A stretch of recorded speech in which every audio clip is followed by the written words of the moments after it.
Hi friends! ఈరోజు మన స్వప్న స్వగృహ కిచెన్‌లో మరొక సరికొత్త వంటతో మీ ముందుకొచ్చాను. అదే తోటకూర టమాటో కర్రీ అండి. దానికోసం నేను తోటకూరను కడిగి కట్ చేసి పెట్టుకున్నానండి. ఇది పెద్ద తోటకూర అంటాము.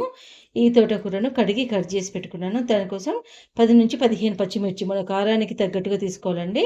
ఈ పచ్చిమిర్చి కొంచెం స్పైసీ తక్కువ ఉంటాయి కాబట్టి నేను ఒక 15 తీసుకున్నాను. తర్వాత 3 టమాటోలు పెద్దవి, కొంచెం చింతపండు, ఒక ఉల్లిగడ్డ, 7-8 వెల్లుల్లి రేకులు. ఇప్పుడు వంటలోకి వెళ్దామా? నా వీడియోని కనుక మొదటిసారి చూసేవాళ్ళు లైక్, షేర్ అండ్ సబ్స్క్రైబ్ చేసుకొని చూడండి. గిన్నె పెట్టి అందులో ఆయిల్ వేయాలండి. ఆయిల్ వేడవుతుంటే మనము ఆవాలు, జీలకర్ర వేసుకోవాలి.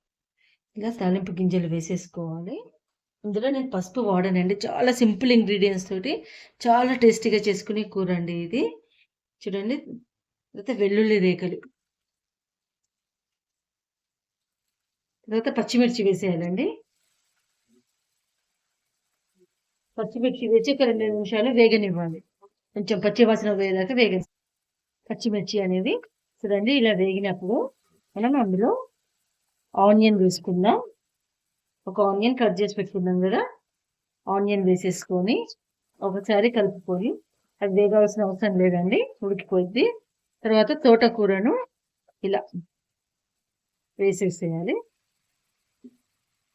తోటకూర వేసేసి మొత్తం తోటకూర వేయద్దండి, సగం వేసేసి అందులో మనం తీసుకున్న చింతపండు, ఇది చూడండి 3 రేఖలు చింతపండు, తర్వాత టమాటో, ఇవి మధ్యలో తోటకూరకు మధ్యలో పెట్టాలి మనం.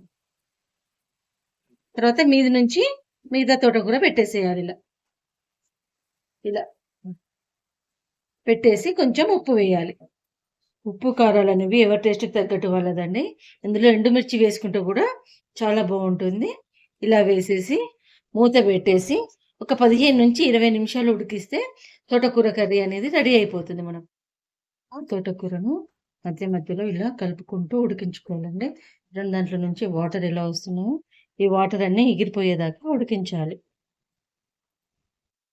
తోటకూర అనేది ఇలా లాస్ట్లో ఉడుకుతున్నప్పుడు ఇలాంటి పప్పు దువ్వ తీసుకొని కొంచెం స్టవ్ మీద ఉండగానే ఇలా మెదిపేస్తే కూర మెత్తగా మంచిగా ఉంటుంది.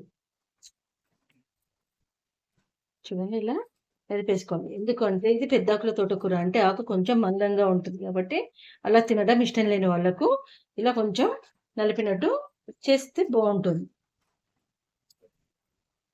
చూడండి, మన తోటకూర టమాటో కర్రీ అనేది ఇలా రెడీ అయిపోయింది. ఇలా సింపుల్ ప్రాసెస్తో మీరు కూడా తయారు చేసుకుని ఎలా వచ్చిందో కామెంట్ బాక్స్లో కామెంట్ పెట్టండి. నా వంటలు కనుక నచ్చితే నా ఛానల్కి లైక్, షేర్ అండ్ సబ్స్క్రైబ్ చేయండి. స్వప్న స్వగృహస్ కిచెన్.